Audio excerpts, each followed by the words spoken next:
Every child, if any child, if you take 3 children, one born to a Christian, one born to a Jew, one born to a Hindu, isolate these 3 children completely from any external influence.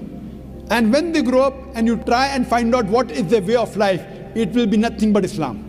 Only after external influence, they start deviating and worshipping wrong things and having wrong ideas. This is scientifically proven. Furthermore, sister, where your second question is concerned, that what if someone doesn't know Islam and thinks that Jesus Christ did miracles? Doctor Zakir Naik نے اس خاتون کو دوسرے سوال سے متعلق بتایا کہ مجھے بھی یقین ہے کہ حضرت عیسیٰ نے معجزات دکھائے تھے، مگر بہن معجزات ٹیسٹ نہیں ہے کہ کون بڑا ہے کون نہیں۔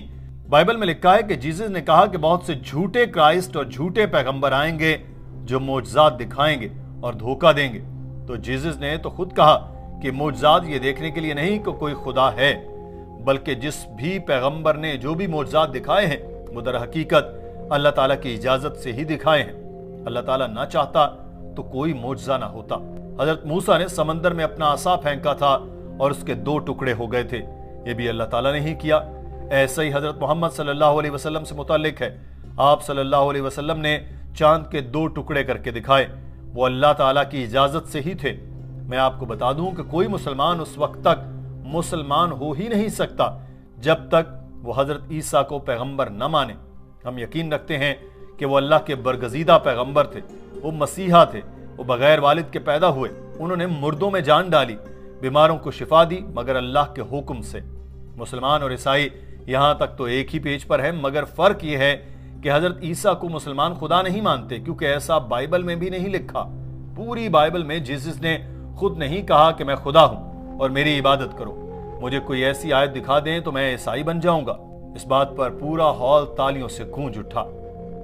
ناظرین، ڈاکٹر ذاکر نائک نے کہا کہ اگر آپ بائبل کو پڑھیں تو اس میں لکھا ہے کہ میرا باپ مجھ سے بڑا ہے، میں شیطان کو بھگاتا ہوں فادر کے حکم سے، میں جو بھی کرتا ہوں خدا کے حکم سے کرتا ہوں۔ جو بھی اپنی مرضی کو اللہ پر چھوڑ دیتا ہے وہ مسلمان ہے، اور جیزس بھی مسلمان تھے۔ انہوں نے کبھی نہیں کہا کہ وہ خدا تھے۔ انہوں نے کہا کہ جو الفاظ تم مجھ سے سنتے ہو وہ میرے نہیں فادر کے ہیں جنہوں نے مجھے بھیجا۔ گوسپل آف میتھیو میں لکھا ہے کہ ایک شخص نے پوچھا میں کیا کروں ابدی زندگی پالوں؟ تو جیزس نے جواب دیا ایک خدا پر یقین رکھو، اس کی مانو، جس سے منع کیا وہ عمل نہ کرو، جنت میں چلے جاؤ گے اور ابدی زندگی پاؤ گے۔ جیزس نے کبھی نہیں کہا کہ مجھ پر یقین رکھو میں خدا ہوں، انہوں نے کبھی نہیں کہا کہ مجھے خدا سمجھو تو جنت میں جاؤ گے۔ ڈاکٹر صاحب نے بتایا کہ بائبل میں لکھا ہے کہ انسانوں میں سے ہی ایک انسان کو چن کر اس کے ذریعے معجزات دکھائے گئے جو خدا نے خود کیے اور تمہیں دکھائے۔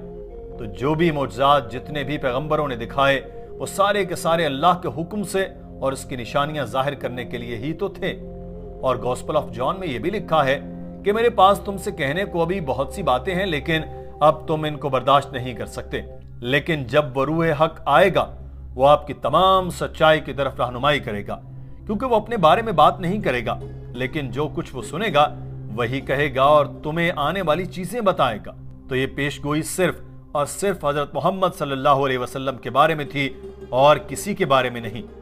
ڈاکٹر صاحب نے اس خاتون سے کہا کہ بہن اگر آپ سچی عیسائی ہیں تو آپ کو جیزس کی باتوں پر عمل کرنا چاہیے۔ ڈاکٹر صاحب کے یہ کہتے ہی اس خاتون کے چہرے پر مسکراہٹ آ گئی۔ اس نے مائک پر آ کر کہا میں آپ سے سوال کر رہی ہوں تو وہ صرف اپنے غیر مسلم اہل خانہ اور دوستوں کی وجہ سے۔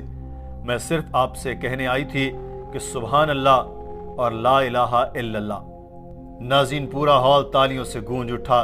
قریب کھڑی اسلامی بہنوں نے اس خاتون کو گلے سے لگایا، سب کی آنکھوں میں آنسو تھے اور ہر کوئی خوشی سے سرشار تھا کہ ایک اور بہن کو رہنمائی ملی اور وہ جہنم کی آگ سے بچ گئی۔ ناظرین، آپ یہ مناظر دیکھیے۔ So Zakir, I am a revert and I was just asking questions on behalf of my non-Muslim family and friends, and I just wanted to say, Subhanallah and La ilaha illallah.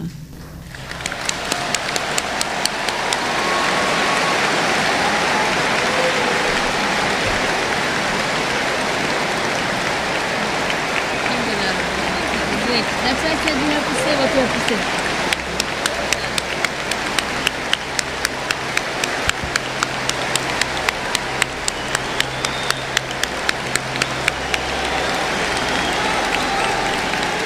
Doctor Zakir Naik جو اپنی set پر جا کر بیٹھ چکے تھے یہ سنتے ہی mic کے پاس بھاگے چلے آئے اور کہا بہن آپ کو دین اسلام میں خوش آمدید کہتا ہوں، اللہ سے دعا ہے کہ آپ کو جنت میں داخل کرے، وہ آپ کو رہنمائی دے اور اگر آپ کی مزید سوالات ہیں جو آپ اپنے اہل خانہ اور دوستوں کے لیے کرنا چاہیں تو آپ کو اجازت ہے اور آپ کر سکتی ہیں۔ اگر آپ کے جو بھی سوالات ہیں میں ان کے جواب بخوشی دوں گا۔ ہماری دعوت سینٹر بھی آپ کو پوری مدد کرے گی۔ اس خاتون نے اشارے سے بتایا کہ اس کے اور کوئی سوال نہیں۔ ڈاکٹر صاحب اپنی سیٹ پر جا کر بیٹھے، مگر ہال میں تالیوں کی گونج کئی منٹ تک برقرار رہی۔ ناظرین، اس خوبصورت ویڈیو کے بارے میں آپ کی رائے کیا ہے؟ کمنٹ سیکشن میں ضرور آگاہ کیجیے گا۔ اپنا خیال رکھیے۔ اللہ حافظ۔